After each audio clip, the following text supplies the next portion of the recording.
नमस्कार, आप देख रहे हैं अपना बिहार। आपके साथ मैं हूं शिप्रा झा और बुलेटिन की शुरुआत बड़ी खबर के साथ करेंगे। समस्तीपुर से आपको इस वक्त की बड़ी खबर बता दें, जहां बैंक ऑफ महाराष्ट्र लूटकांड में बड़ा खुलासा हुआ है। युवा क्रांतिकारी पार्टी का राष्ट्रीय अध्यक्ष रमेश झा ही निकला लूटकांड का मास्टरमाइंड रमेश झा सहित कुल 5 आरोपी गिरफ्तार किए जा चुके हैं। 445 ग्राम सोना, एक पिस्टल, एक मैगजीन, 2 कारतूस भी मिला है। अब तक मामले में 9 लोगों की गिरफ्तारी हो चुकी है। अन्य आरोपियों की गिरफ्तारी के लिए बिहार एसटीएफ और समस्तीपुर पुलिस छापेमारी कर रही है। ये वहां से बैंक ऑफ महाराष्ट्र में लगभग में 23 लाख रुपया लोन लिए थे और यहाँ भी अपने नाम से, अपने पुत्र के नाम से, पत्नी के नाम से लोन लिए थे।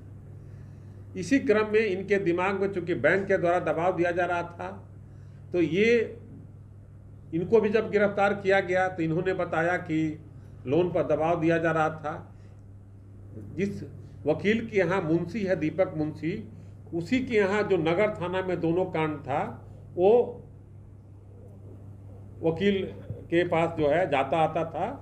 उसी क्रम में दीपक मुंशी से इसकी दोस्ती हुई और फिर अपने डेरा पर बुला करके रमेश झा ने 2 अभियुक्तों के साथ गोलू और दीपक के द्वारा ये कांड का लूट की योजना बनाई गई। बीते 7 मई को समस्तीपुर नगर थाना क्षेत्र के काशीपुर में हुए बैंक ऑफ महाराष्ट्र लूट कांड मामले में नया खुलासा हुआ है। समस्तीपुर सदर के एएसपी संजय पांडे ने खुलासा करते हुए बताया है कि इस पूरे लूट कांड का मास्टरमाइंड युवा क्रांतिकारी पार्टी के राष्ट्रीय अध्यक्ष रमेश झा है, जो दीपक मुंशी, जो समस्तीपुर न्यायालय में एक वकील के मुंशी हैं, उनके साथ मिलकर इस पूरे लूट कांड की व्यूह की रचना की थी और फिर 7 मई को लूट कांड को अंजाम दिया गया।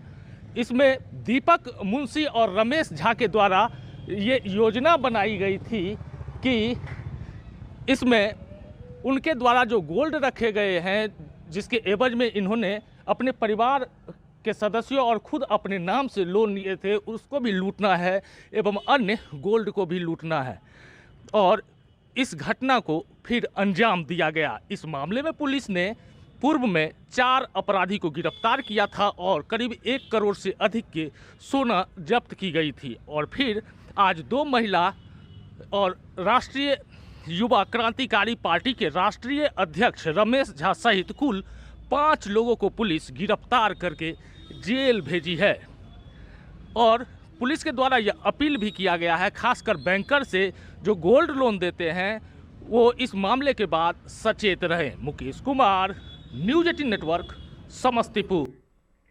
और मुजफ्फरपुर से आपको बड़ी खबर बताते हैं, जहां बेकाबू ट्रक दुकान में घुस गई। होटल में नाश्ता कर रहे युवक को रौंद दिया। हादसे में युवक की मौके पर ही मौत हो गई। बेकाबू ट्रक ने कई दुकानों को भी क्षतिग्रस्त कर दिया है।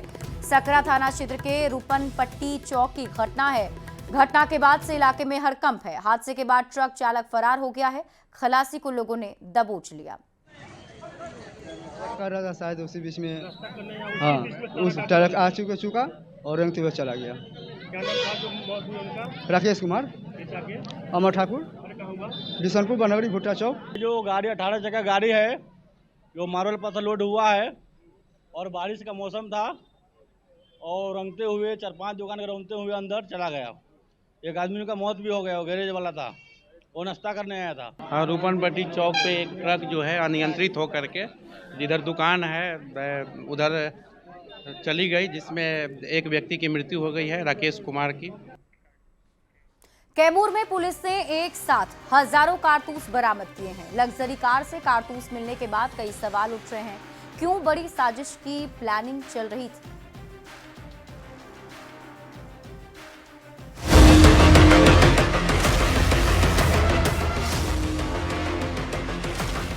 एक, 2, 3, 4, 5 नहीं, पूरे के पूरे 3730 कारतूस।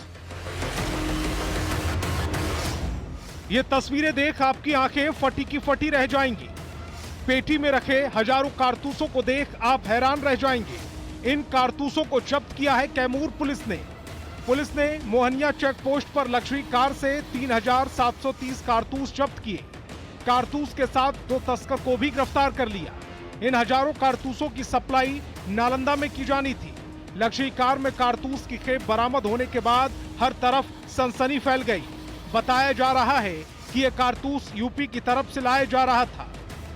मैक्सिमम जो कभी इस तरह के बातें आती हैं वो वहीं की बातें। सर वहाँ भी गिरफ्तार, नाम क्लियर नहीं है, हम लोग पता कर रहे हैं कानपुर या जो भी इससे संलिप्त होगा उसकी गिरफ्तारी होगी। सर टाइप ऑफ गोली KF-8 mm लिखा हुआ है। हाँ। इतनी बड़ी संख्या में कारतूस बरामद होने के बाद कई सवाल उठ रहे हैं। इन कारतूसों का क्या होना था? इन कारतूसों को लाने का क्या मकसद था? क्या कोई बड़ी साजिश थी? इसके तार अपराधियों और नक्सलियों से तो नहीं जुड़े हैं। इतने बड़े स्तर पर कारतूसों की जरूरत क्यों पड़ी? कारतूसों को अपराधियों के किस नेटवर्क को सप्लाई करना था? इन सवालों का खुलासा होना बाकी है। न्यूज़ 18 के लिए कैमूर से अवनव कुमार सिंह की रिपोर्ट। पटना के बोरिंग रोड में बेतरतीब ढंग से हो रहे भवन निर्माण से आसपास की इमारतों के गिरने का खतरा था। दरअसल भवन निर्माण के लिए 40 फीट का गड्ढा खोदा गया था, जिससे आसपास की इमारत के ध्वस्त होने का खतरा बढ़ गया था। अब इस मामले पर पटना के जिलाधिकारी त्यागराजन SM ने दावा किया है कि जिस जमीन पर भवन निर्माण चल रहा था वहां बने गड्ढे को काफी हद तक भर दिया गया है और आसपास के मकानों को ध्वस्त होने का जो खतरा था वो धीरे धीरे कम होता जा रहा है। जिलाधिकारी ने कहा कि मामले में नगर निगम की तरफ से FIR दर्ज कर ली गई है। फिलहाल मामले में आगे की कार्रवाई जारी है।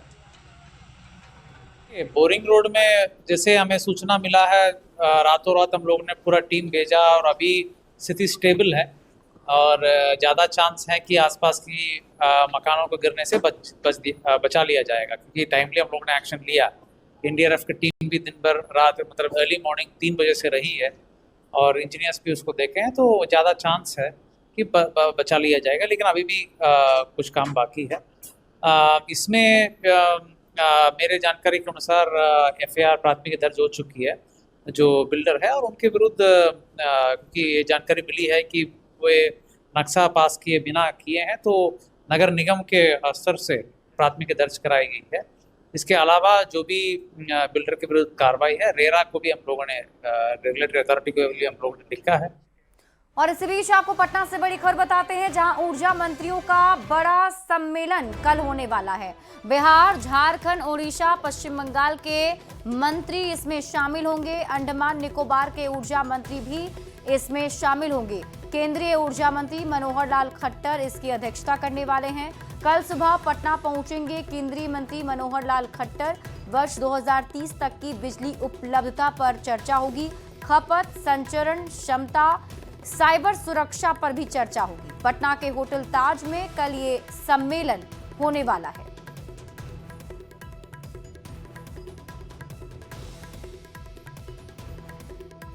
और पटना से आपको एक और बड़ी खबर बताते हैं, जहां बिहार सरकार ने बड़ा फैसला लिया है। बिहार राज्य नागरिक परिषद का गठन किया गया है। राज्यपाल हैं पदेन संरक्षक और CM नीतीश कुमार इसके अध्यक्ष। मंजीत कुमार सिंह और माधव आनंद उपाध्यक्ष बनाए गए हैं।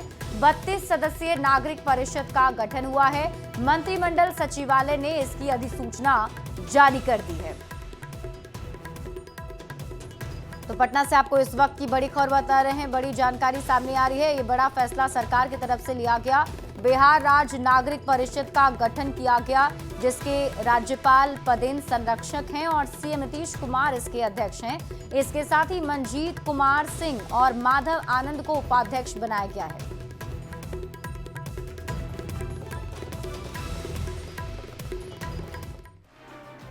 जेडीयू नेता छोटू सिंह को नागरिक परिषद का महासचिव बनाया गया है और महासचिव बनने के बाद छोटू सिंह पार्टी कार्यालय पहुंचे, कार्यकर्ताओं से मिले, जहां कार्यकर्ताओं ने उन्हें बधाई दी। वहीं नागरिक परिषद के महासचिव छोटू सिंह ने कहा कि मुख्यमंत्री नीतीश कुमार को इसके लिए धन्यवाद है। जो काम जिम्मेदारी हमें दी गई है उसे निभाएंगे। तो देखिए, जिस तरीके से ये बड़ा एक तरीके से जिम्मेदारी जो जेडीयू नेता छोटू सिंह को दी गई है, तो बड़ी जिम्मेदारी मिलने के बाद वो पार्टी कार्यालय पहुंचे, जहां उन्होंने कार्यकर्ताओं से मुलाकात की। सभी कार्यकर्ताओं ने छोटू सिंह को इसकी बधाई भी दी।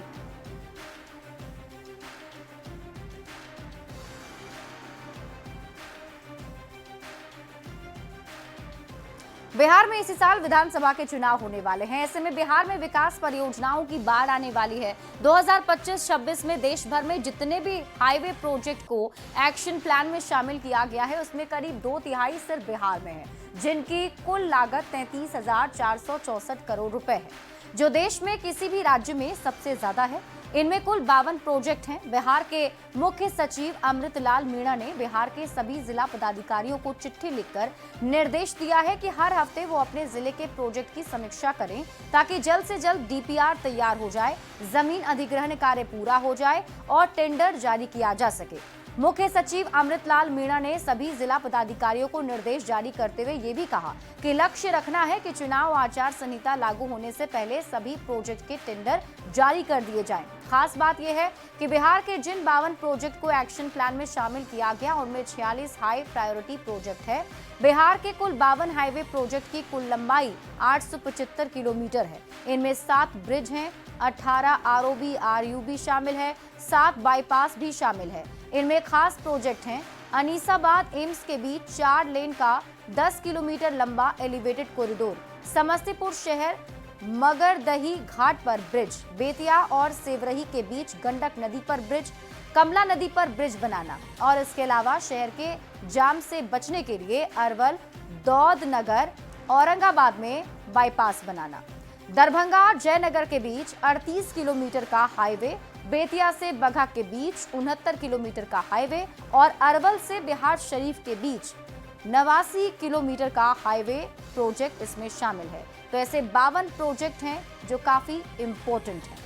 बढ़ते हैं आगे और बात अगली खबर की। बिहार में दिव्यांगजनों की पेंशन 400 से बढ़ाकर 1100 रुपए कर दी गई। पेंशन की राशि बढ़ने के बाद से दिव्यांगजनों से नीतीश कुमार ने मुलाकात की और ये मुलाकात मुख्यमंत्री आवास पर हुई। इस दौरान दिव्यांगजनों ने सामाजिक सुधार पेंशन की राशि बढ़ाने को लेकर सीएम नीतीश कुमार को धन्यवाद दिया। साथ ही मुख्यमंत्री से बिहार में दिव्यांग आयोग बनाने की मांग की।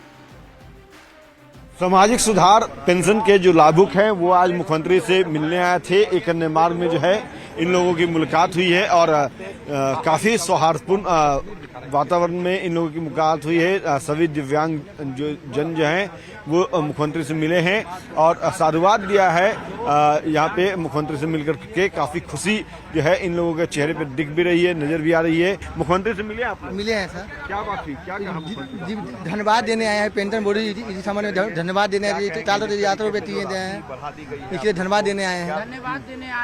धन्यवाद देने आए थे। यहाँ पे देखिए जो महिला दिव्यांग हैं वो भी आई थी मुख्यमंत्री से मिलने के लिए और यहाँ पे हम बात करते हैं। मुख्यमंत्री से मिलने कहाँ से आई हैं, क्या बातचीत हुई है? मुख्यमंत्री क्या बात हुई? उन्होंने पेंशन बढ़ाई, इसके लिए बधाई देने हम आए थे कि बहुत बहुत धन्यवाद। उन्होंने पेंशन हम लोग के बारे में और मतलब इनसे कृपया करते कि और आगे हम लोग के बारे में सोचे। मुख्यमंत्री से मुलाकात हुई आप लोगों की? जी बिल्कुल हुई। क्या कहा आपने मुख्यमंत्री को? हमने उन्हें धन्यवाद ज्ञापन किया और आभार व्यक्त किया कि उन्होंने ये जो कदम उठाया हमारे लिए बहुत ही अच्छा था, क्योंकि वो राशि बहुत कम थी, राशि ये भी कम है, लेकिन फिर भी इन्होंने कुछ सुना और समझा और आगे किया, उनके लिए धन्यवाद है। जो नॉर्मल लोग है ना वो तो ऐसे ही हम लोगों के साइड से निकल जाते हैं कि दिव्यांग इस साइड हो जाओ, लंगड़ा है लंगड़ी है। तो हमें एक ऐसा जगह चाहिए, एक ऐसी जगह चाहिए जहाँ पे हम लोग अपने बात को कह सके, अपनी बातों को रख सके, हमारी बातों को जो समझ सके। तो एक ऐसे संगठन की जरूरत है, हमें एक आयोग की जरूरत है। मुलाकात के दौरान जो बड़ी मांग रखी है वो ये है कि ये तमाम दिव्यांग चाहते हैं कि बिहार में दिव्यांग आयोग हो और इसी की मांग को आगे वो लागू करवाना चाहती है मुख्यमंत्री से। मुख्यमंत्री ने भी कहा है कि आप लोगों के जो मांग है उस पर सरकार विचार करेगी। समय आने पे दिव्यांग आयोग भी बनाया जाएगा। कैमरा पर्सन सुबोध के साथ अमित कुमार, न्यूज़ 18 पटना। जेडीयू नेता छोटू सिंह को नागरिक परिषद का महासचिव बनाया गया है और महासचिव बनने के बाद छोटू सिंह पार्टी कार्यालय पहुंचे, कार्यकर्ताओं से मिले, जहां कार्यकर्ताओं ने उन्हें बधाई दी। वहीं नागरिक परिषद के महासचिव छोटू सिंह ने कहा कि मुख्यमंत्री नीतीश कुमार को इसके लिए धन्यवाद, जो काम जिम्मेदारी हमें दी जाएगी उसे निभाएंगे। माननीय बिहार के विकास पुरुष मुख्यमंत्री नीतीश कुमार जी को बधाई देते हैं। उन्होंने जो हमारी जिम्मेदारी दी है, ईमानदारी से जो भी पार्टी का काम होगा, पार्टी से आदेश होगा, पूरे बिहार में घूम घूम के पार्टी का प्रचार करता हूं, आगे भी करता रहूंगा और एक ही मेरा मकसद है 2025 और फिर से नीतीश। और इसी के साथ